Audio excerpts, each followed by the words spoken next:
So hello guys, welcome back to banking Kannadiga. So ತುಂಬ ಜನ G ಎಗೆ ಸೋರ್ಸ್ ಕೇಳ್ತಿದ್ರಿ. G A source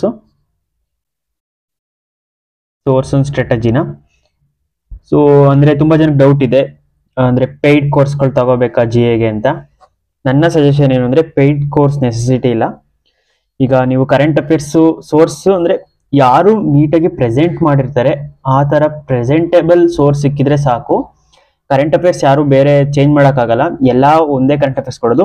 may be for example ಇವತ್ತು ಎಷ್ಟು ಡೇಟು, ಸೊ ಇವತ್ತು ಬಂದ್ಬಿಟ್ಟು 7th ಅಲ್ವಾ. ಸೊ ಇವತ್ತಿನ ಕರೆಂಟ್ ಅಫೇರ್ಸು 7/1/2025ನ ನೀವೀಗ ಒಂದು ಸೋರ್ಸ್ ಫಾರ್ ಎಕ್ಸಾಂಪಲ್ ಗೈಡ್ಲಿ ಅವರು ಕೊಡ್ತಾರೆ ಅಂತ ಅನ್ಕೊಳ್ಳಿ. ಸೊ ಗೈಡ್ಲಿ ಅವರು 7/1/2025ನ ಇವತ್ತೇ ಕವರ್ ಮಾಡಿರ್ಬೋದು ಇವತ್ತಿನ PDF ಅಲ್ಲಿ. ಬಟ್ ಅಡ್ಡಾದವರು ಇವತ್ತಿನ PDF ಏನಿದೆ ನ್ಯೂಸ್ನ ಅದನ್ನ ನಾಳೆ ಕವರ್ ಮಾಡಿರ್ಬೋದು. ಸೊ ಅಷ್ಟೇ ವೇರಿ ಇರುತ್ತೆ. PDF ಯಾರೂ ಎಕ್ಸ್ಟ್ರಾ ಅಂತೂ ಕೊಡೋಕ್ಕಾಗಲ್ಲ ಕರೆಂಟ್ ಅಫೇರ್ಸ್ನ. ಅಂಡ್ ಎಲ್ಲಾ ಸೋರ್ಸ್ಗಳು ಎಲ್ಲಾ ಕರೆಂಟ್ ಅಫೇರ್ಸ್ನು ಕವರ್ ಮಾಡಿರ್ತಾರೆ. ಸೊ ಎಲ್ಲ ಕವರ್ ಆಗಿರುತ್ತಾ ಕರೆಂಟ್ ಅಫೇರ್ಸ್ ಎಲ್ಲ ಬಂದಿರುತ್ತಾ ಆ ತರ ಡೌಟ್ ಇರುತ್ತೆ. ಸೊ ನೀವು ಆ ಥರ ಹೊರೆಯಾಗಂಗಿಲ್ಲ. ಅಂದ್ರೆ ಇವ್ರ PDF ಅಲ್ಲಿ ಇವತ್ತಿನದ್ರಲ್ಲಿ ಇದಿತ್ತು, ಬಟ್ ಇನ್ನೊಬ್ರು PDF ಅಲ್ಲಿ ಅದಿತ್ತು, ಆ ಥರ ಅಲ್ಲ. ಹಿಂದೆ ಮುಂದೆ ಆಗಿರುತ್ತೆ ಡೇಸು. ಅವ್ರಿಗೆ ಸಿಕ್ತಾಗಂತೂ ನ್ಯೂಸ್ ಅಂತೂ ಕವರ್ ಮಾಡಿರ್ತಾರೆ. ಬಟ್ ನನ್ನ ಪ್ರಕಾರ ಬೆಸ್ಟ್ ಫ್ರೀ ಸೋರ್ಸ್ ಅಂತ ಅಂದ್ರೆ ಅಫೇರ್ಸ್ ಕ್ಲೌಡ್. ನೀವು ನಾನು ಅಂತಲ್ಲ, ಯಾರ್ಯಾರು ಎಕ್ಸಾಮ್ ಹತ್ರ ಕ್ಲಿಯರ್ ಮಾಡಿರ್ತಾರೆ, ಮೇನ್ಸಿಗೆ ಓದಿರ್ತಾರೆ, ಆಲ್ಮೋಸ್ಟ್ ಎಲ್ಲರಿಗೂ ಅಫೇರ್ಸ್ ಕ್ಲೌಡ್. ಯಾಕೆಂದ್ರೆ ಅವ್ರದ್ದು ಫ್ರೀ 1.2 ಫ್ರೀ ಇದೆ. ಅವ್ರದ್ದು ವೀಕ್ಲಿ PDF ಬರುತ್ತೆ.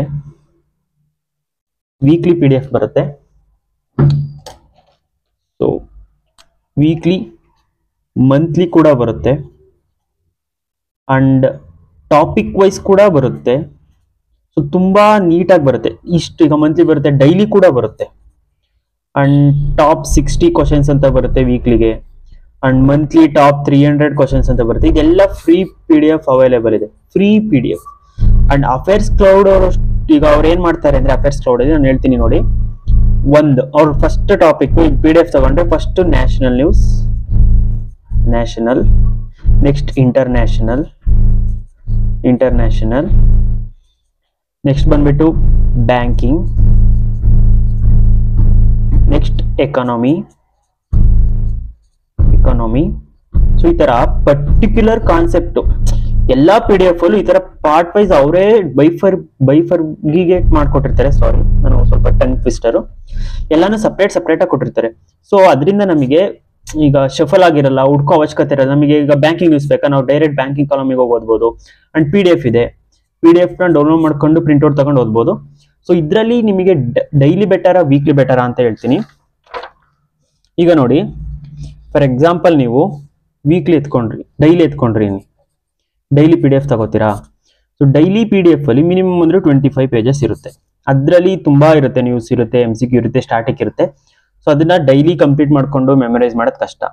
ಮಂತ್ಲಿ ತಗೊಂಡ್ರೆ, ಮಂತ್ಲಿ ಏನಾದ್ರು ಓದ್ತೀರಾ ಅಂತಂದ್ರೆ ಅದು 300+ ಪೇಜಸ್ ಇರುತ್ತೆ. ಸೊ ಅದನ್ನ ನೀವು ಒಂದೇ ಸತಿ ನೋಡಿರೋ ಅಯ್ಯೋ ಇಷ್ಟೊಂದು ಇದೆಯಲ್ಲ ಅಂತ ಸ್ವಲ್ಪ ಗಾಬರಿ ಆಗ್ತದೆ. ಸೊ ಅದಕ್ಕೆ ನನ್ನ ಸಜೆಷನ್ ಏನು ಅಂತ ಅಂದ್ರೆ, ಎಲ್ಲ ಶೀಟ್ಗಳು ಖಾಲಿ ಆಗಿದಾವಲ್ಲ, ವೀಕ್ಲಿ PDF ಎತ್ಕೊಳ್ಳಿ. ವೀಕ್ಲಿ PDF ನ ತಗೊಳ್ಳಿ. ವೀಕ್ಲಿ PDF ತಗೊಳ್ಳಿ ಅಂದ್ರೆ ಪೇಡ್ ಅಲ್ಲ, ಫ್ರೀ ಆಗಿ ಚಾನಲ್ ಇದೆ. ನನ್ನ ಟೆಲಿಗ್ರಾಮ್ ಚಾನಲ್ಗೆ ನೀವು ಜಾಯಿನ್ ಆದ್ರೆ ನಾನು ಎಲ್ಲಾ PDF ಶೇರ್ ಮಾಡ್ತೀನಿ. ಅಂಡ್ ಅವ್ರದ್ದು ಚಾನಲ್ ಲಿಂಕ್ ಕೂಡ ನಾನು ಟೆಲಿಗ್ರಾಮ್ ಚಾನಲ್ ಹಾಕಿರ್ತೀನಿ. ಸೊ ಆ ವೀಕ್ಲಿ PDF ಅಲ್ಲಿ 1 ವೀಕಿಗೆ 20 to 25 ಪೇಜಸ್ ಇರುತ್ತೆ. ಆಯ್ತಾ? ಇಷ್ಟು ಕಮ್ಮಿ ಇದೆಯಲ್ಲ, ಹಂಗಾದ್ರೆ 1 ಮಂತಿಗೆ ಆಲ್ಮೋಸ್ಟ್ 100 ಪೇಜಸ್ ಆಯ್ತು. ಅಷ್ಟ್ರಲ್ಲಿ ಎಲ್ಲ ಕವರ್ ಆಗಿರುತ್ತಾ? ಅಷ್ಟು ಓದಿದ್ರೆ ಸಾಕಾ? ನಮಗೆ ಮಾರ್ಕ್ಸ್ ಬರುತ್ತಾ? ಆತರ ತುಂಬಾ ಡೌಟ್ ಇರುತ್ತೆ ಎಲ್ಲರಿಗೂ. ಅದನ್ನ ಈಗಲೇ ಕ್ಲಿಯರ್ ಮಾಡ್ತಿದ್ದೀನಿ ನೋಡಿ. ನಾನೊಂದು PDF ತೋರಿಸ್ತೀನಿ. ನಾನು RRB PO ಮೈನ್ಸ್ಗೆ ಓದಿದಂತ ಒಂದೇ ಒಂದು PDF, ಅದು ಈ PDF ನೋಡಿ. ಜೂನ್, ನೀವು ಇಲ್ಲಿ ಕಾಣಿಸ್ತಿದ್ಯಾ? ಜೂನ್ ಫಸ್ಟ್ ವೀಕ್ PDF ನಾನು ಓದಿದ್ದು. ನಂದು RRB POದಲ್ಲಿ ಅಂತ ಒಳ್ಳೆ ಸ್ಕೋರ್ ಬಂದಿಲ್ಲ. ನಾನು ಅಟೆಂಡ್ ಮಾಡಿದ್ದೆ 6, 1 ರಾಂಗ್ ಆಗಿತ್ತು. ಅದು 1 ಗೆಸ್ ಮಾಡಿದ್ದೆ, ಸೊ ಅದು ರಾಂಗ್ ಆಗಿತ್ತು. ಬಟ್ ನಾನು ಓದಿದ್ದು ಈ 1 ವೀಕ್ ಬಿಟ್ಟು ನಾನೇನೂ ಓದೇ ಇರಲಿಲ್ಲ. ಅಂಡ್ 5 ಕರೆಕ್ಟ್ ಆಗಿತ್ತು, 4.75. ಅಂಡ್ ಯಾವ ಎಕ್ಸಾಮ್ ಅಲ್ಲಿ 1 ಮಾರ್ಕ್ ಕಟ್ ಆಫ್ ಹೋಗಿದೆ, ಅದರ 4.75 ಜಸ್ಟ್ 1 ವೀಕ್ PDF ಓದ್ಬಿಟ್ಟು ಬಂದಿದೆ ಅಂದ್ರೆ ನೀವೇ ಯೋಚನೆ ಮಾಡಿ ಆ ವೀಕ್ PDF ಅಲ್ಲಿ ಎಷ್ಟು ಕಂಟೆಂಟ್ ಇರ್ಬೋದು. ಎಷ್ಟು, ನಾನು ಸುಳ್ಳು ಹೇಳ್ತಿಲ್ಲ. ಯಾರ್ಯಾರು PO ಮೈನ್ಸ್ ಎಕ್ಸಾಮ್ ಬರೆದಿದ್ರೆ ಅವ್ರಿಗೆ ನಾನು ಕ್ವಶನ್ ಸಮೇತ ತೋರಿಸ್ತೀನಿ ಯಾವ ಟಾಪಿಕ್ ಎಲ್ಲ ನೋಡಿ. ಈಗ ನೋಡಿ, ನ್ಯಾಷನಲ್ ಅಫೇರ್ಸ್ ಅಂತ ಬಂದಿದೆ. ಸೊ ಇದು ನ್ಯಾಷನಲ್ ಅಫೇರ್ಸ್ ಕಾಲಮ್. ಸೊ ಇದನ್ನ ಫಸ್ಟ್ ಒಂದ್ಸಲ ಓದಿ, ಆಮೇಲೆ ಒಂದ್ಸಲ ಸೆಕೆಂಡ್ ರೌಂಡ್ ಅಲ್ಲಿ ಅಂಡರ್ಲೈನ್ ಮಾಡಿ. ಸೊ ನಾನು ನಿಮಗೆ ಕ್ವಶನ್ಸ್ ತೋರಿಸ್ತೀನಿ ಎಲ್ಲಿಂದ ಬಂದಿತ್ತು ಅಂತ. ಸೊ ನೋಡಿ, ಇದೊಂದು ಅಂದ್ರೆ ಸೆಕೆಂಡ್ ಶಿಫ್ಟ್ ಅನ್ಸುತ್ತೆ ನಂದು, QS ವರ್ಲ್ಡ್ ಯೂನಿವರ್ಸಿಟಿ ರ್ಯಾಂಕಿಂಗ್ ಅಂತ. ಇದರಿಂದ ಒಂದು ಕ್ವಶನ್ ಬಂದಿತ್ತು. ಸೊ ಒಂದು ಕ್ವಶನ್ ಆಯ್ತು. ಇದು ಇಂಟರ್ನ್ಯಾಷನಲ್ ಅಫೇರ್ಸ್ ಇಂದ. ಸೊ ಈ ಕಾಲಮ್ ಇಂದ ಬಂದಿತ್ತು. ಬ್ಯಾಂಕಿಂಗ್ ಅಫೇರ್ಸ್ ಇಂದಲೂ ಒಂದು ಕ್ವಶನ್ ಬಂದಿತ್ತು. ಒಂದು ನಿಮಿಷ ತೋರಿಸ್ತೀನಿ, ಮಾರ್ಕ್ ಮಾಡ್ಕೊಂಡಿದ್ದೀನಿ ನಾನು. ಇದು ಕೂಡ ಬೇರೆ ಎಕ್ಸಾಮಿಗೆ ಬಂದಿತ್ತು, ಬಟ್ ಈ ಎಕ್ಸಾಮಿಗೆ ಬಂದಿರಲಿಲ್ಲ. ತುಂಬಾ ಕ್ವಶನ್ಸ್ ಬಂದಿತ್ತು ಈ PDF ಇಂದ. ನಮ್ಮ ಪರ್ಟಿಕ್ಯುಲರ್ RRB ಹೇಳ್ತಿತ್ತು ನೋಡಿ, ಪೆರು ಅಂತ, first south American country. Exact question ಬಂದಿತ್ತು, ಪೆರು ಅಂತ ಆನ್ಸರು. ಸೊ ಇದು ನಾನು ಅಂಟೈನ್ ಮಾಡಿದ್ದೆ. 2 ಕ್ವಶನ್ಸ್ ಆಯ್ತು. ಇನ್ನ ಒಂದು ಕ್ವಶನ್ ತೋರಿಸ್ತೀನಿ. ಇದು ಅವಾರ್ಡ್ಸ್ ರೆಕಗ್ನಿಷನ್ ನೋಡಿ, ಫಸ್ಟ್ ಇದೆ Reliance Tata group serum. So ಇದ್ರಲ್ಲಿ ನಮಗೆ ಟೈಟನ್ ಏನೋ ಕೇಳಿದ್ರು. ಟೈಟನ್ ನಲ್ಲಿ ಯಾವ್ದು ಬರುತ್ತೆ ಅಂತ ರಿಲಯನ್ಸ್ ಮತ್ತೆ ಟಾಟಾ ಗ್ರೂಪ್ ಇತ್ತು. ಸೊ ಟಾಟಾ ಗ್ರೂಪ್ ಆನ್ಸರ್ ಇತ್ತು. ಸೊ 3 ಕ್ವಶನ್ಸ್ ಆಯ್ತು. ಅಂಡ್ ಇನ್ನ 2 ಕ್ವಶನ್ಸ್ ಇದೆ, ಬಟ್ ನನಗೆ ಮರ್ತೋಯ್ತು, ಅಂದ್ರೆ ಕ್ವಶನ್ಸ್ ಮರ್ತೋಯ್ತು. ನಾನು ಬಂದು ಓದಿದಾಗ ನನಗೆ ಈ PDF ಇಂದಲೇ ನನಗೆ 5 ಕ್ವಶನ್ಸ್ ಬಂದಿತ್ತು. ಸೊ ನೀವೇ ಯೋಚನೆ ಮಾಡಿ. ಈ ಸಲ RRB POದಲ್ಲಿ previous months like last 8 months ಇಂದಲೂ ಕ್ವಶನ್ಸ್ ಇತ್ತು. ಅಂತ ಪೇಪರ್ ಅಲ್ಲೇ 1 ವೀಕ್ ಇಂದಲೇ 4 ಕ್ವಶನ್ ಮಿನಿಮಮ್ ಬಂದಿದೆ ಅಂತ ಅಂದ್ರೆ ಇವರ PDF ಸೋರ್ಸು ಎಷ್ಟು ಸ್ಟ್ರಾಂಗ್ ಇರ್ಬೋದು, ಎಷ್ಟು ಕಂಟೆಂಟ್ ಇರ್ಬೋದು ಅಂತ. ಅಂಡ್ ಇಷ್ಟು ಓದಕ್ಕೇನು ಟೈಮ್ ಆಗಲ್ಲ. ನಾನು ಆಕ್ಚುಲಿ ರಿಸಲ್ಟ್ ಬಂದಿದ್ದು ನಮಗೆ 13th ಅನ್ಸುತ್ತೆ. ಎಕ್ಸಾಮ್ ಇದ್ದಿದ್ದು 28th ಮೇನ್ಸ್ ಎಕ್ಸಾಮು. ಸೊ ಸಿಕ್ಕಿದ್ದೆ ಒಂದು 13 to 16 ಡೇಸು. ಸೊ ಅದರಲ್ಲಿ 1-2 ಡೇಸು ಅಯ್ಯೋ ನನ್ ಕ್ಲಿಯರ್ ಆಯ್ತಲ್ಲ ಅಂತ ಶಾಕಲ್ಲೇ ಹೋಯ್ತು ನಂಗೆ, ಯಾಕೆಂದ್ರೆ ಫಸ್ಟ್ ಅಟೆಂಪ್ಟ್ ಅಲ್ವಾ. ಸೊ ಅದಾದ್ಮೇಲೆ ಓದೋಣ ಅಂತ ಅಂದ್ರೆ ಕಂಪ್ಯೂಟರ್ ಅವೇರ್ನೆಸ್ ನಾನು ಸ್ವಲ್ಪನೂ ಓದಿರಲಿಲ್ಲ. ಕಂಪ್ಯೂಟರ್ ಅವೇರ್ನೆಸ್, ಸೊ ಕಂಪ್ಯೂಟರ್ ಅವೇರ್ನೆಸ್ಗೆ ಸೋರ್ಸ್ ಹುಡ್ಕೋತಾ ಕೂತ್ಕೊಂಡೆ. ಸೊ ಅದನ್ನ ಒಂದು 2-3 ಡೇಸ್ ಅಲ್ಲೇ ಹೋಯ್ತು. ಆಮೇಲೆ ಒಂದು ವಿಡಿಯೋ ಸೋರ್ಸ್ ಸಿಕ್ತು. ಸೊ ಆ computer awareness 7 hours video source ಅದು. ಅದನ್ನ ಕಂಪ್ಲೀಟ್ ಮಾಡಕ್ ನನಗೆ 7 days ಆಯ್ತು, with notes plus notes. And ಅದ್ರದ್ದು ಮಾರ್ಕು ಎಲ್ಲ ಹೋಗಿ ಒಂದು 10 days ಅಲ್ಲೇ ಹೋಯ್ತು ನನಗೆ ಕಂಪ್ಯೂಟರ್ ಅವೇರ್ನೆಸ್ ಪ್ರಿಪೇರ್ ಆಗೋಕ್ಕೆ. ನಾನು 10 days ಮಾತ್ರ ಪ್ರಿಪೇರ್ ಆಗಿದ್ದು, ಅದರಲ್ಲೇ ನನಗೆ 19 ಮಾರ್ಕ್ಸ್ ಬಂದಿದೆ 10 days ಅಲ್ಲಿ. ಸೊ ಅದು ಒಳ್ಳೆ ಸೋರ್ಸ್ ಇದೆ. ಅದನ್ನ ಬೇಕಿದ್ರೆ ನೀವು ಕೇಳಿದ್ರೆ ನಾನು ಕಂಪ್ಯೂಟರ್ ಅವೇರ್ನೆಸ್ ಸೋರ್ಸ್ ಕೂಡ ಹಾಕ್ತೀನಿ. ಅಂಡ್ ನೋಟ್ಸ್ ಕೂಡ ಮಾಡಿದ್ದೆ. ಸೊ ಆ ನೋಟ್ಸ್ನ ನಾನು ರಿವೈಸ್ ಮಾಡೋಕ್ಕೂ ಟೈಮ್ ಸಿಗಲ್ಲ. ಎಕ್ಸಾಮ್ ದಿನ ಎಕ್ಸಾಮ್ ಅಲ್ಲಿ ಹೊರಗಡೆ ನಿಂತ್ಕೊಂಡು 20 minutes ರಿವೈಸ್ ಮಾಡಿದ್ದಷ್ಟೇ ಆ ನೋಟ್ಸ್ನ. ಸೊ ಆ 20 minutes ರಿವೈಸ್ ಮಾಡಿದ್ರಿಂದಲೇ ನಾನು 30 ಅಟೆಂಪ್ಟ್ಸ್ ಮಾಡಿದ್ದೆ. ಅಂಡ್ 30+ ಏನೋ ಮಾಡಿದ್ದೆ, ಬಟ್ 19 ಸ್ಕೋರ್ ಬಂದಿತ್ತು. ಅಂದ್ರೆ ಅದು ಒಳ್ಳೆ ಸ್ಕೋರೇ 19 ಕಂಪ್ಯೂಟರ್ ಅವೇರ್ನೆಸ್. ಅದು ಜಸ್ಟ್ ಹಾರ್ಡ್ಲಿ 10 days ವರ್ಕ್ ಓದಿರೋದು ನಾನು. ಸೊ ಅದಕ್ಕೂ ಸೋರ್ಸ್ ಇದೆ. ಅಂಡ್ ಕರೆಂಟ್ ಅಫೇರ್ಸ್ ಕೂಡ ಇದು ಸೋರ್ಸು, PDF ಸೋರ್ಸು. ಸೊ ಈಗ ನೀವು ಕ್ಲಾಸ್ ಸೋರ್ಸ್ ಕೇಳ್ತೀರಾ, ಅಂದ್ರೆ ಡೈಲಿ ಕ್ಲಾಸಿಗೆ ಯಾವ್ದು ಬೆಸ್ಟ್ ಅಂತ. ಒಂದು ನಿಮಿಷ. ಸೊ ಡೈಲಿ ಕ್ಲಾಸ್ಗೆ ನಿಮಗೆ ಪರ್ಚಮ್ ಕ್ಲಾಸಸ್ ಅಂತ ಇದೆ. ಅಂದ್ರೆ ಇಂಗ್ಲಿಷ್ ನಿಮಗೆ ಹಿಂದಿ ಬಂದ್ರೆ ಪರ್ಚಮ್ ಕ್ಲಾಸಸ್ ಅಂತ ಇದೆ. ಅದು ವಿಡಿಯೋ ಅಂದ್ರೆ ಲಿಂಕ್ ಎಲ್ಲ ನಾನು ಹಾಕ್ತೀನಿ. ಪರ್ಚಮ್ ಕ್ಲಾಸಸ್ ಫ್ರೀ ಕ್ಲಾಸಸ್ ಮಾಡ್ತಾರೆ ಮೇಡಮ್, ರಿಚಾ ಮ್ಯಾಮು. ತುಂಬಾ ಚೆನ್ನಾಗಿ ಮಾಡ್ತಾರೆ. ಅಂಡ್ ಶಾರ್ಟ್ ಟ್ರಿಕ್ಗಳು ಹೇಳ್ತಾರೆ ನೆನ್ಪಿಟ್ಕೊಳ್ಳೋಕ್ಕೆ. ನನಗೆ ಇನ್ನೂ ಒಂದು ಅಂದ್ರೆ ತುಂಬಾ ಶಾರ್ಟ್ ಟ್ರಿಕ್ಗಳಿದೆ. ನಾನು 1 month ಫಾಲೋ ಮಾಡಿದ್ದೆ, ಜೂನ್ ಮಂತು. ಆಮೇಲೆ ನಾನು ಜಾಸ್ತಿ ಕರೆಂಟ್ ಅಫೇರ್ಸ್ ಕಡೆ ಓದಕ್ ಹೋಗ್ಲಿಲ್ಲ, ನಂದು ಇರ್ರೆಗ್ಯುಲರ್ ಆಗ್ಬಿಡ್ತು ಜೂನ್ ಆದ್ಮೇಲೆ ಸ್ಟಡೀಸು. ಸೊ ಇದು ವಿಡಿಯೋ ಕೋರ್ಸು. ಯಾರಿಗೆ ಹಿಂದಿ ಅರ್ಥ ಆಗಲ್ಲ, ಇಂಗ್ಲಿಷ್ ವಿಡಿಯೋ ಕೋರ್ಸ್ ಬೇಕು, ವಿಡಿಯೋ ಸೋರ್ಸ್ ಬೇಕು ಅಂದ್ರೆ ಫ್ರೀ ಸೋರ್ಸು. ಅಫೇರ್ಸ್ ಕ್ಲೌಡ್ದೇ ನಾನು ಲಿಂಕ್ ಶೇರ್ ಮಾಡಿರ್ತೀನಿ. ಅಫೇರ್ಸ್ ಕ್ಲೌಡ್ ಚಾನಲ್ ಅಲ್ಲಿ ಒಂದ್ ವಿಡಿಯೋದಲ್ಲೇ ಹಿಂದಿ ಅಂಡ್ ಇಂಗ್ಲಿಷ್ ಇದೆ. ಅಂದ್ರೆ ಹಾಫ್ ವಿಡಿಯೋ ಹಿಂದಿ ಇರುತ್ತೆ, ಅದೇ ನೆಕ್ಸ್ಟ್ ಇಂಗ್ಲಿಷ್ ಇರುತ್ತೆ. ಸೊ ಅದನ್ನ ವೀಕ್ಲಿನೂ ಇದೆ, ಡೈಲಿನೂ ಇದೆ, ಸೊ ಮಂತ್ಲಿನೂ ಇದೆ. ಸೊ ಈಗ ನಿಮಗೆ ಈ ಸೋರ್ಸ್ ಎಲ್ಲ ನಾನು ಶೇರ್ ಮಾಡಿರ್ತೀನಿ, ನೀವು ಇದನ್ನ ಫಾಲೋ ಮಾಡ್ಬೋದು ಇಂಗ್ಲಿಷ್ ಆದ್ರೆ. ಬಟ್ ಹಿಂದಿ ಆದ್ರೆ ಪರ್ಚಮ್ ಮ್ಯಾಮ್ದು daily current affairs best of the best. And monthly ವಿಡಿಯೋಗಳನ್ನು ಕಂಪ್ಲೀಟ್ ಮಾಡಿ. ಈಗ 1 month ಓದಾಯ್ತು ಅಥವಾ 1 week in PDF ನಿಮ್ಗೆ 1 week PDF ನಿಮ್ಗೆ ಕಂಪ್ಲೀಟ್ ಆಯ್ತು ಅಂತ ಅಂದ್ರೆ ಅದ್ರದ್ದು ವಿಡಿಯೋ ನೋಡಿ, ಹೆಲ್ಪ್ ಆಗುತ್ತೆ. ಅಂದ್ರೆ ರಿಟೈನ್ ಆಗುತ್ತೆ. ಅಂದ್ರೆ ವಿಡಿಯೋದಲ್ಲಿ ಏನ್ ನೋಡ್ತೀವಿ ಅದು ಸ್ವಲ್ಪ ಜಾಸ್ತಿ ನೆನಪಿರುತ್ತೆ. 1 week ಕಂಪ್ಲೀಟ್ ಆದ್ಮೇಲೆ, 1 month ಕಂಪ್ಲೀಟ್ ಆದ್ಮೇಲೆ ಮಂತ್ಲಿ ವಿಡಿಯೋ ನೋಡಿ. ಅದನ್ನ ಎಲ್ಲಿಂದ ನೋಡಿ ಅಂತಂದ್ರೆ ಅಫೇರ್ಸ್ ಕ್ಲೌಡ್ ಇಂದಲಾದ್ರೂ ನೋಡಿ. Actually affairs cloud best monthly ವಿಡಿಯೋದಲ್ಲಿ. ಅಂಡ್ ವೀಕ್ಲಿ ವಿಡಿಯೋದಲ್ಲೂ ಅಫೇರ್ಸ್ ಕ್ಲೌಡ್ ಇಂದ ನೋಡಿ. ಅಂಡ್ ರಿಚಾ ಮ್ಯಾಮ್ದು ಡೈಲಿ CA ಫಾಲೋ ಮಾಡಿ. ಅಂಡ್ ಡೈಲಿ CA ಹೇಗೆ ಅಂತ ಅಂದ್ರೆ, ನಾನು 1 ನಿಮಿಷ ನಾನು ನೋಟ್ಸ್ ತೋರಿಸ್ತೀನಿ ಹೇಗೆ ಮಾಡಿದ್ದೆ ಅಂತ. ನೋಡಿ, ನಾನು ಜೂನ್ ಮಂತ್ ಮಾತ್ರ ಫಾಲೋ ಮಾಡಿದ್ದು, ಸೀರಿಯಸ್ ಆಗಿ ಹೇಳ್ತಿದ್ದೀನಿ. ಜೂನು ಫ್ರಮ್ ಕ್ಲಾಸ್ ನೋಡಿ. ಇವರು ಕೂಡ ಇಲ್ಲಿ ಇಂಡಿಯಾ ರ್ಯಾಂಕಿಂಗ್ ಇದೆಯಲ್ಲ, QS ranking, global ranking. So ಈ ಪಾಯಿಂಟ್, ಸೊ ಇದರಿಂದ ಮಾರ್ಕ್ಸ್ ಬಂದಿತ್ತು. ಈಗ ಅಂದ್ರೆ ಬೇರೆ ಬೇರೆ ಕಡೆ ಇದೆ ಅದು. ಡೈಲಿ CA ನೋಟ್ ಮಾಡಿರೋದು ಜಸ್ಟ್ 2 pages ಅಷ್ಟೇ. ಸೊ ಇದು ಜೂನ್ 7th ನೋಡಿ, ಪೆರು ಸೆಂಟ್ರಲ್ ಬ್ಯಾಂಕ್. ಸೊ ಇಲ್ಲೇ ಬಂದಿದೆ.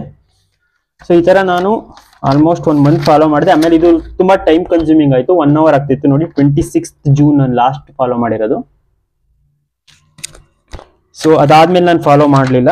ಆಮೇಲೆ ನೆಕ್ಸ್ಟ್ ಜುಲೈ ಅಂತ ಬರದೆ, ಅದನ್ನು ಕಂಟಿನ್ಯೂ ಮಾಡಲಿಲ್ಲ. ಬಟ್ ಇನ್ನ ಬೇರೆ ಸ್ಟ್ರಾಟಜಿ ಸಿಕ್ತು, ಸೋರ್ಸ್ ಇದೆ.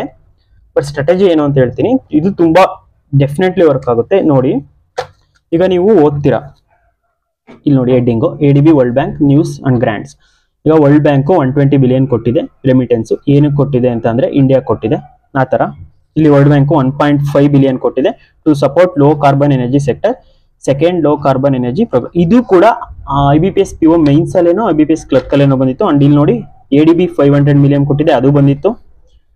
ADB 200 ಮಿಲಿಯನ್ ಕೊಟ್ಟಿದೆ, ಇದು ಬಂದಿತ್ತು. ಸೊ ಈ ತರ ಇಲ್ಲಿ ನೋಡಿ, ಇದು ಜುಲೈ ಮಂತ್ ಇಷ್ಟು ಗ್ರಾಂಟ್ಸ್, ಜುಲೈ ಮಂತ್ ಕಾಣಿಸ್ತಿದೆ ಅನ್ಕೋತೀನಿ. ಸೊ ಇದು ಆಗಸ್ಟ್ ಅಲ್ಲಿ ಇಷ್ಟು ಗ್ರಾಂಟ್ ಅಷ್ಟೇ ಕೊಟ್ಟಿರೋದು, ಆಗಸ್ಟ್ ಅಲ್ಲಿ ಇಷ್ಟು, ಈ 3 ಗ್ರಾಂಟ್ಸ್. ಅಮೌಂಟ್ ಕನ್ಫ್ಯೂಸ್ ಆಗಿ ನೋಡಿ, ಇಲ್ಲಿ ABD ಇಲ್ಲಿ 200 ಮಿಲಿಯನ್ ಕೊಟ್ಟಿದ್ಯಾ, ಇಲ್ಲೂ 200 ಮಿಲಿಯನ್ ಕೊಟ್ಟಿದೆ, ಬಟ್ ಪರ್ಪಸ್ ಬೇರೆ ಇರುತ್ತೆ. ಸೊ ಈ ತರ ಒಂದು ವೀಕ್ ಇಂದ ನೀವು ಓದ್ತಿದ್ದೀರಾ ಅಂತಂದ್ರೆ ಆ ವೀಕಲ್ಲಿ ಏನ್ ಬರುತ್ತೆ ಸಪ್ರೇಟ್. ಈಗ ಗ್ರಾಂಟ್ಸ್ ಆದ್ರೆ ಒಂದು ಕಡೆ ಬರ್ಕೊಳ್ಳಿ, ಇದು ಗ್ರಾಂಟ್ಸ್ ಆಯ್ತಾ. ನೆಕ್ಸ್ಟ್ RBI ಪೆನಾಲ್ಟೀಸ್ ಅಂತ ಇದೆ. ಸೊ ನಾನು ಪೆನಾಲ್ಟೀಸ್ ಬರ್ಕೊಂಡಿದ್ದೀನಿ ನೋಡಿ, ಇಷ್ಟೇ ಜುಲೈಗೆ ಇಷ್ಟೇ, ಆಗಸ್ಟ್ ಇಷ್ಟೇ. ಇದೆಲ್ಲ ಒಂದಂತೂ ಕ್ವಶನ್ ಕಂಪಲ್ಸರಿ ಬರುತ್ತೆ. ಸೊ ಸ್ಮಾರ್ಟ್ ಆಗಿ ಎಲ್ಲಾನು ಓದೋದ್ಕಿಂತ ಏನೇನು ಇಂಪಾರ್ಟೆಂಟ್ ಅದು ಓದಿದ್ರೆ ಸಾಕು. ನೋಡಿ, ಕಾಂತಾರ ಬ್ರ್ಯಾಂಡ್ ಇನ್ಕ್ಲೂಷನ್ ಬಗ್ಗೆ ಬಂದಿತ್ತು, ಚಂದ್ರಯಾನ ಅವಾರ್ಡ್ ಬಂದಿತ್ತು, ಅಂಡ್ ಶೂಟರ್ ಒಲಿಂಪಿಕ್ ಇದ್ದೆಲ್ಲ ಅದ್ರದ್ದು ಬಂದಿತ್ತು. ಅಂದ್ರೆ ರೆಸ್ಲಿಂಗ್ ಯಾರೋ ಅಲ್ಲ ಅಂತ ಏನೋ ಬಂದಿತ್ತು, ಅಭಿನವ್ ಬಿಂದ್ರಾ ಅವ್ರ ಬಗ್ಗೆ, ನಂಗೆ ಮರ್ತೋಯ್ತೇನೋ ಅಂತ. ಸೊ ಇದು ಇಂಪಾರ್ಟೆಂಟ್ ಅವಾರ್ಡ್ಸ್ ಆಯ್ತಾ. ನೆಕ್ಸ್ಟ್ ಪೋರ್ಟಲ್ಸ್, ಅಂದ್ರೆ ಕರೆಂಟ್ ಅಫೇರ್ಸ್ ಅಲ್ಲಿ ನೀವು ವೀಕ್ಲಿ ಓದ್ತಿರಲ್ಲ, ಸೊ ಆವಾಗವಾಗ್ಲೇ ನೋಟ್ ಮಾಡ್ಕೊಂಡು ಹೋಗಿ. ಇದು ಎಲ್ಲ ಯಾವಾಗ ಯೂಸ್ ಆಗುತ್ತೆ ಅಂದ್ರೆ ಎಕ್ಸಾಮಿಗೆ 1 or 2 days ಇದ್ದಾಗ ಯೂಸ್ ಆಗುತ್ತೆ. ಸೊ ಇದಿಷ್ಟು ಜುಲೈ ಆಗಸ್ಟ್ ಮಾತ್ರ ನಾನು ಮಾಡಿರೋದು. ನಾನು ಜುಲೈ ಆಗಸ್ಟ್ ಅಷ್ಟೇ IBPS POಗೂ ಕ್ಲರ್ಕಿಗೂ ಓದಿದ್ದು, ಎಕ್ಸ್ಟ್ರಾ ಓದಿಲ್ಲ. ಸೊ ಅದರಿಂದಲೇ ನಾನು ಅಟೆಂಪ್ಟ್ಸ್ ಲೈಕ್ 20 ಏನೋ ಅಟೆಂಪ್ಟ್ ಮಾಡೋಕ್ಕಾಯ್ತು. ಅದ್ರಲ್ಲಿ ರಾಂಗ್ ಆಗಿ ಒಂದು 10 ಅಬೌವ್ ಬರುತ್ತೆ. ಜಸ್ಟ್ 2 months ಇಂದ ಹೇಳ್ತಿರೋದು ನಾನು. ಸೊ ಈ ತರ ನೋಡಿ, ಪೋರ್ಟಲ್ಸ್ಗೆ 1 ಪೇಜು. ಇಂಡೆಕ್ಸ್ ರ್ಯಾಂಕಿಂಗ್, ಇದು ತುಂಬಾ ಇಂಪಾರ್ಟೆಂಟ್, ಕೊಡ್ತಾರೆ. ಲೈಕ್ ಒಂದು ಕ್ವಶನ್ ಬಂದಿತ್ತು, ಇಂಡಿಯಾ ರ್ಯಾಂಕಿಂಗ್ ಇನ್ ಏನು ಕನ್ವರ್ಸ್ ಡೊಮೆಸ್ಟಿಕ್ ಏನೋ ಕ್ವಶನ್ ಇತ್ತು, ಟಾಪ್ 5 ಯಾವ ಕಂಟ್ರೀಸ್ ಅಂತ. ಸೊ ಆ ತರ ನೋಡಿ, first, second, third, fourth, fifth, top 5 ಗೊತ್ತಿರಬೇಕು, ನಮ್ಮ ಇಂಡಿಯಾ ರ್ಯಾಂಕಿಂಗ್ ಗೊತ್ತಿರಬೇಕು. ಅದನ್ನ ಒಂದ್ ಕಡೆ ನೋಟ್ ಮಾಡ್ಕೊಳ್ಳಿ. ಇದೆಲ್ಲ ಏನು ಒಂದ್ಸಲ ಓದಿ ಒಂದ್ಸಲ ನೋಟ್ ಮಾಡ್ಕೊಂಡ್ರೆ ನಿಮಗೆ ಅದೊಂಥರ ಎಕ್ಸಾಮ್ ಮುಗಿಯೋವರೆಗೂ ನಿಮ್ಮ ಹತ್ರ ಇರುತ್ತೆ. ಇದು ಗೌರ್ಮೆಂಟ್ ಮಿಷನ್ಸ್ ಅಂಡ್ ಇನಿಷಿಯೇಟಿವ್ಸ್ ಅಂತ ಬರುತ್ತಲ್ಲ, ಮಿಷನ್ಸ್ ಅಂತ ಹೊಸದಾಗಿ ಲಾಂಚ್ ಆಗಿದ್ದು, ಅದನ್ನೆಲ್ಲ ಒಂದು ಶೀಟ್ ಅಲ್ಲಿ. ಅಂಡ್ ಸ್ಟೇಟ್ ನ್ಯೂಸ್, ನಿಮಗೆ ಯಾವ್ದು ಇಂಪಾರ್ಟೆಂಟ್ ಅನ್ಸುತ್ತೆ ಆ ತರ ನೋಡಿ. ಲೋಕ್ಪತ್ ಮೊಬೈಲ್ ಆಪ್ ಮಧ್ಯಪ್ರದೇಶ, ಅದು ಇಂಪಾರ್ಟೆಂಟು. ಅಂಡ್ ಲಡ್ಕಿ ಬಹು ಯೋಜನಾ ಮಹಾರಾಷ್ಟ್ರ, ಅದು ಯಾವ್ದ್ರಲ್ಲೋ ಬಂದಿತ್ತು, ನಂಗೆ ಮರ್ತೋಯ್ತು ಯಾವ ಎಕ್ಸಾಮ್ ಅಂತ. ಸೊ ಆ ತರ. So next particular bank. ಈಗ ನಮ್ದು ಬ್ಯಾಂಕಿಂಗ್ ಅವೇರ್ನೆಸ್ ಅಲ್ಲೇ ಜಾಸ್ತಿ ಕ್ವಶನ್ಸ್ ಬರೋದು. SBI ಕ್ಲರ್ಕ್ ಎಲ್ಲ ಎಕ್ಸಾಮ್ ಅಲ್ಲಿ ಬ್ಯಾಂಕಿಂಗ್ ಅವೇರ್ನೆಸ್ ಕ್ವಶನ್ಸ್ ಬಂದಿರುತ್ತೆ. ಸೊ ಈಗ ನೋಡಿ ಹೆಂಗ್ ಕನ್ಫ್ಯೂಸ್ ಆಗುತ್ತೆ ಅಂತ ಹೇಳ್ತೀನಿ ನೋಡಿ. ಇಲ್ಲಿ ಆಕ್ಸಿಸ್ ಬ್ಯಾಂಕು ವೀಸಾ ಜೊತೆ ಆಗ್ಬಿಟ್ಟು ಪ್ರಿಮೋಸ್ ಅಂತ ಒಂದು ಕ್ರೆಡಿಟ್ ಕಾರ್ಡ್ ಕೊಟ್ಟಿದ್ರು. ಅಗೇನ್ ಮತ್ತೆ ಆಕ್ಸಿಸ್ ಬ್ಯಾಂಕು ವೀಸಾ ಪ್ಲಸ್ ಮಿಂಟುಕ್ ಅಂತ ನಿಯೋ ಫಾರ್ ಮರ್ಚೆಂಟ್ ಆಪ್ ಅಂತ ಲಾಂಚ್ ಆಯ್ತು. ನೀವು Axis bank and visa partnership ಅಲ್ಲಿ ಏನಾಯ್ತು ಅಂತ ಕೊಟ್ಟರೆ, 2 ಆಪ್ಷನ್ ಕೊಟ್ಟರೆ ಕನ್ಫ್ಯೂಸ್ ಆಗುತ್ತೆ. ಸೊ ಅದಕ್ಕೋಸ್ಕರ ಒಂದೊಂದು ಬ್ಯಾಂಕ್ದು ಒಂದೊಂದು ನೇಮ್ ಬರೀರಿ ನೋಡಿ. ಇಷ್ಟೇ ನ್ಯೂಸ್ ಇರೋದು ಜುಲೈ ಮತ್ತೆ ಆಗಸ್ಟ್ ಇಂದ, ಇಷ್ಟೇ 7 ಪಾಯಿಂಟ್ಸ್ ಆಕ್ಸಿಸ್ ಬ್ಯಾಂಕಿಂಗ್ ನ್ಯೂಸ್ ಇದೆ. 7 ಪಾಯಿಂಟ್ಸ್ ಆಕ್ಸಿಸ್ ಬ್ಯಾಂಕಿಂಗ್ ನ್ಯೂಸ್ ಇದೆ. ಇದೊಂದು 3 ಪಾಯಿಂಟ್ಸ್ HDFC ಬ್ಯಾಂಕ್ದು. ನಬಾರ್ಡ್ ಇಷ್ಟೇ ನ್ಯೂಸ್. ಬ್ಯಾಂಕ್ ಆಫ್ ಬರೋಡಾ ಇಷ್ಟೇ ನ್ಯೂಸ್. ಅಂದ್ರೆ ಏನ್ ಲಾಂಚ್ ಮಾಡ್ತು ಬ್ಯಾಂಕ್ ಆಫ್ ಬರೋಡಾದ ಏನೇನ್ ನ್ಯೂಸ್ ಬರುತ್ತೆ ಅದೆಲ್ಲ ಒಂದು ಶೀಟ್ ಅಲ್ಲಿ. ಇದು 2 months ಅಷ್ಟೇ. ಸೊ ICICI ಬ್ಯಾಂಕ್ ಇಷ್ಟು, ನಮ್ಮ SBI ಬ್ಯಾಂಕ್ ಇಷ್ಟು. ಸೊ SBI ಎಕ್ಸಾಮ್ ಇರೋದ್ರಿಂದ SBI ಬ್ಯಾಂಕ್ ನೋಡಿಬಿಟ್ಟು ಮಿಸ್ ಮಾಡ್ದಲೇ ಬರ್ಕೊಳ್ಳಿ. ಇಷ್ಟೇ ನ್ಯೂಸ್. ಇದು ಆಗಸ್ಟ್ ಇಂದ, ಇದು ಜುಲೈ ಇಂದ. ಇದು ಸೆಂಟ್ರಲ್ ಬ್ಯಾಂಕ್ ಆಫ್ ಇಂಡಿಯಾದು, ಫೆಡರಲ್ ಬ್ಯಾಂಕ್ ಒಂದೇ news, bank of India, Punjab national bank, so IDFC bank, ಇದು ಬಂಧನ್ ಬ್ಯಾಂಕ್. ಸೊ ಈ ತರ ಇಂಪಾರ್ಟೆಂಟ್ ಯಾವ್ಯಾವ ಬ್ಯಾಂಕ್ ರಿಪೀಟ್ ಆಗುತ್ತೆ ಅದನ್ನ ಸಪ್ರೇಟ್ ಬರ್ಕೊಳ್ಳಿ. ಇದು ಡಿಫೆನ್ಸ್ ಎಕ್ಸರ್ಸೈಸ್. ಮೇ ಮಂತ್ ಅಲ್ಲಿ ಇಷ್ಟ ಆಗಿತ್ತು, ಜೂನ್ ಮಂತ್ ಅಲ್ಲಿ 2 ಎಕ್ಸರ್ಸೈಸ್, ಜುಲೈ ಮಂತ್ ಅಲ್ಲಿ ಇಷ್ಟ ಎಕ್ಸರ್ಸೈಸ್ ಯಾವ ಜೊತೆ ಆಗಿತ್ತು, ಎಷ್ಟನೇ ಎಡಿಷನ್, ಅಂಡ್ ಆರ್ಮಿನ ಅಥವಾ ನೇವಿನ ಅಥವಾ ಏರ್ ಫೋರ್ಸ್ ಅಂತ ಬರ್ಕೊಂಡ್ರೆ ಮುಗೀತು. ಸೊ ಇದು ಸೆಪ್ಟೆಂಬರ್ವರೆಗೂ. ಸೆಪ್ಟೆಂಬರ್ ಫಸ್ಟ್ ವೀಕ್ ಏನೋ ಓದಿದ್ದೆ ನಾನು PDF.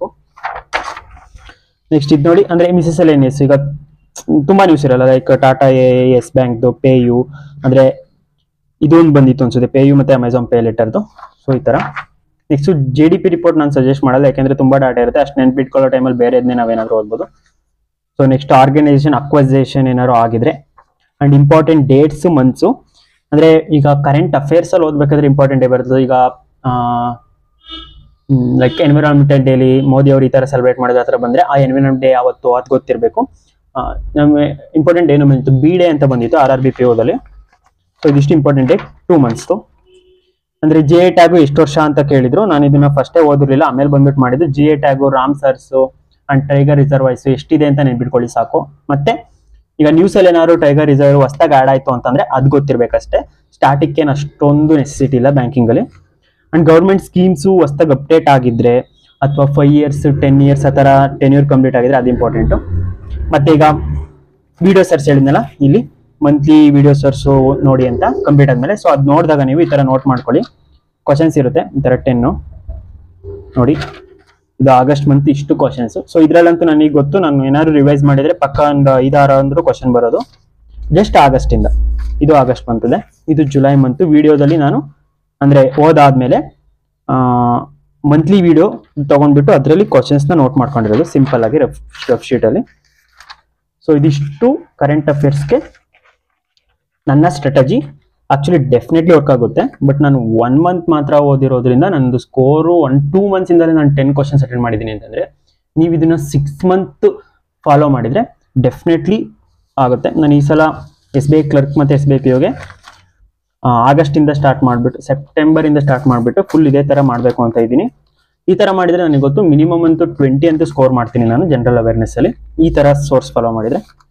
ಅಂಡ್ ಇದರಲ್ಲಿ ಎಲ್ಲಾನು ಓದ್ಬೇಕಾ, ಸ್ಪೋರ್ಟ್ಸ್ ಓದ್ಬೇಕಾ, ಆ ಥರ ಎಲ್ಲ ಡೌಟ್ ಇರುತ್ತೆ. ನನ್ನ ಸಜೆಷನ್ ಏನು ಅಂದ್ರೆ, ಈಗ ನೋಡಿ ಮೇಯ್ನ್ ಆಗಿ ನೀವು ಏನು ಮಿಸ್ ಮಾಡ್ದಲೇ ಓದಿ ಅಂದ್ರೆ 1 point ಕಾಣಿಸ್ತಿದ್ಯಾ, ನ್ಯಾಷನಲ್ ಅಫೇರ್ಸ್ ಓದಿ. 2nd point ಇಂಟರ್ನ್ಯಾಷನಲ್ ಓದಿ. ಇಂಟರ್ನ್ಯಾಷನಲ್ ಅಂದ್ರೆ ಫುಲ್ಲು ಕಂಪ್ಲೀಟ್ ಆಗಿ ಏನೇನಿದೆ PDF ಅಲ್ಲಿ ಅದೆಲ್ಲ. 3rd one ಬ್ಯಾಂಕಿಂಗ್ ಓದಿ, ಬ್ಯಾಂಕಿಂಗ್ ಅವೇರ್ನೆಸ್ ಸೆಕ್ಷನ್ ಓದಿ. 4th one ಎಕನಾಮಿ ಸೆಕ್ಷನ್ ಓದಿ, ಎಕನಾಮಿ ಓದಿ. 5th one ಅವಾರ್ಡ್ಸ್ ಅಲ್ಲಿ ಎಲ್ಲ ಅವಾರ್ಡ್ಸ್ ಅಲ್ಲ, ಬ್ಯಾಂಕಿಂಗ್ ರಿಲೇಟೆಡ್.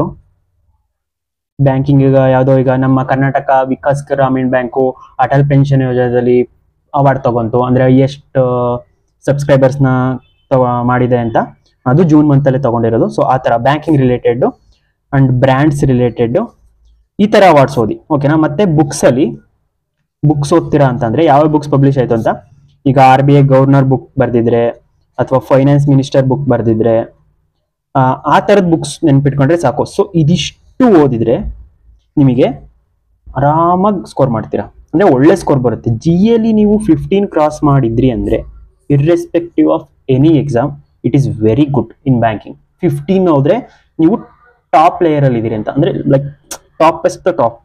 ಯಾಕೆಂದ್ರೆ 1 ಕಟ್ ಆಫ್ ಹೋಗುತ್ತೆ, 15 ನೀವು ಸ್ಕೋರ್ ಮಾಡಿದ್ರೆ ನೀವು ಗ್ರೇಟ್ ಅಂತ. ಅಂಡ್ ಇದನ್ನೆಲ್ಲ ಫಾಲೋ ಮಾಡಿದ್ರೆ ಡೆಫಿನೆಟ್ಲಿ 20 ಸ್ಕೋರ್ ಮಾಡ್ತೀರಾ ಲಾಸ್ಟ್ 6 months ಓದಿದ್ರೆ. ಸೊ ನಾನು ಇದೇ ಫಾಲೋ ಮಾಡ್ತೀನಿ. ಅಂಡ್ ಉಳಿದಿದ್ದು ಸ್ಪೋರ್ಟ್ಸು, ಆರ್ಬಿಟ್ರರಿ, ಇಂಪಾರ್ಟೆಂಟ್ ಡೇಸು, ಮತ್ತೆ ಇನ್ನ ಏನೇನೋ ಇದೆಯಲ್ಲ ಎಕ್ಸ್ಟ್ರಾ ಕಾಲಮ್ಸು, ಅದರಲ್ಲೆಲ್ಲ ಕ್ವಶನ್ಸ್ ಬರುತ್ತೆ. ಬಟ್ ಅದು ವೆಯ್ಟೇಜ್ 20 to 30% ಇರುತ್ತೆ. ಅಂಡ್ ಇದಿಷ್ಟು 70 to 80% ಇರುತ್ತೆ. ಬಟ್ ಇದಕ್ಕೂ ಸೇಮ್ ಎಫರ್ಟ್ ಹಾಕಬೇಕು, ಸೇಮ್ ಕಂಟೆಂಟ್ ಇರುತ್ತೆ. ಸೊ ಅದರಿಂದ ಏನು ಅಂದರೆ ನಾವು ಸ್ಮಾರ್ಟಾಗಿ ಯೋಚನೆ ಮಾಡಿದರೆ ಇಷ್ಟಕ್ಕೆ 3 hours ಬೇಕು ಅಂತ ಅನ್ಕೊಳ್ಳಿ. ಸೊ ಇಷ್ಟೋದಕ್ಕೂ ನಿಮಗೆ 3 hours ಬೇಕು, ಓಕೆನಾ. ಇಷ್ಟೋದಕ್ಕೂ 3 hours, ಇಷ್ಟೋದಕ್ಕೂ 3 hours. ಸೊ ಇಷ್ಟನ್ನ 3 hours ನಾವು ಇಲ್ಲಿ ಕೊಟ್ಟು ಓದಿದ್ರೆ ನಮಗೆ ಇಲ್ಲಿ ಔಟ್ ಆಫ್ 10 3 marks ಸ್ಕೋರ್ ಆಗ್ತೀವಿ. ಬಟ್ ಈ ಕಡೆ ಹೇಳಿದ್ನಲ್ಲ ನ್ಯಾಷನಲ್ ಅಫೇರ್ಸ್, ಅದರಲ್ಲೆಲ್ಲ ಔಟ್ ಆಫ್ 10 7 marks ಸ್ಕೋರ್ ಮಾಡ್ತೀವಿ. ಸೊ ಇದು 3 hours, ಇದು 3 hours. ಸೊ ಇಲ್ಲಿ ಕೊಡೋ 3 hours-ನ ಜಸ್ಟ್ ಇಲ್ಲಿಗೆ ಟ್ರಾನ್ಸ್ಫರ್ ಮಾಡಿಬಿಟ್ಟು ಇಲ್ಲಿಗೆ ಒಂದು 2 hours ಕೊಟ್ಟು, ಸೊ ಇದನ್ನ 5 hours ಓದಿ, ಇದನ್ನ 1 hour ಓದಿದ್ರೆ, ಅಂದ್ರೆ ಓವರ್ ಆಲ್ ಮಂತ್ ಹೇಳ್ತಿರೋದು ನಾನು, ಅಂದ್ರೆ ಒಂದು ದಿನಕ್ಕೆ 5 hours ಓದಿ ಅಂತಲ್ಲ. ಸೊ ಇಲ್ಲೇ ಸ್ಕೋರ್ ಮಾಡ್ಬೋದಲ್ಲ ಅದೇ ಸ್ಕೋರ್ನ. ಸುಮ್ಮನೆ ಈ ಸ್ಪೋರ್ಟ್ಸು, ಸೈನ್ಸಲ್ಲೆಲ್ಲ ಬರುತ್ತೆ ನಿಮಗೆ. ಈಗ ಚಂದ್ರಯಾನ ಲಾಂಚ್ ಆಯಿತು ಆ ಥರದ್ದು, ಅಥವಾ ನಾಸಾ ಏನೋ ಹೊಸ ಅಚೀವ್ಮೆಂಟ್ ಮಾಡ್ತು ಆ ಥರದ್ದು, ಅಥವಾ ಈಗ ರಾಮ್ಸರ್ ಸೈಟ್ಸ್ ಅಂದರೆ ಈಗ ಚಂದ್ರಗುಪ್ತ ರಿಡ್ಜ್ ಅದೊಂದು ಕ್ವಶನ್ ಬಂದಿತ್ತು ಕರೆಕ್ಟ್, ಅದು ಅದರಲ್ಲಿದೆ PDF ಅಲ್ಲಿ, ಅದು ನಾನು ಮರ್ತೆ. ಆ ಕ್ವಶನ್ ಬಂದಿತ್ತು ಜೂನ್ ಫಸ್ಟ್ ವೀಕಲ್ಲೇ ಇದೆ ಇದು ಅದೊಂದು ಕ್ವಶನ್. ಸೊ 4 questions ಸಿಕ್ತು ನನಗೆ. ಸೊ ಆ ಥರ ಇಂಪಾರ್ಟೆಂಟ್ ಮಾತ್ರ ಓದಿ. But international banking, economy, awards ಅಲ್ಲಿ ಎಲ್ಲಾನು ಓದಿ, ಪಕ್ಕ ಕ್ರ್ಯಾಕ್ ಆಗುತ್ತೆ. ಸೊ ಇದು ನನ್ನ ಸ್ಟ್ರಾಟಜಿ. ನಿಮಗೆ ಇಷ್ಟ ಆದರೆ ಎಲ್ಲರಿಗೂ ಶೇರ್ ಮಾಡಿ. Thank you so much for watching.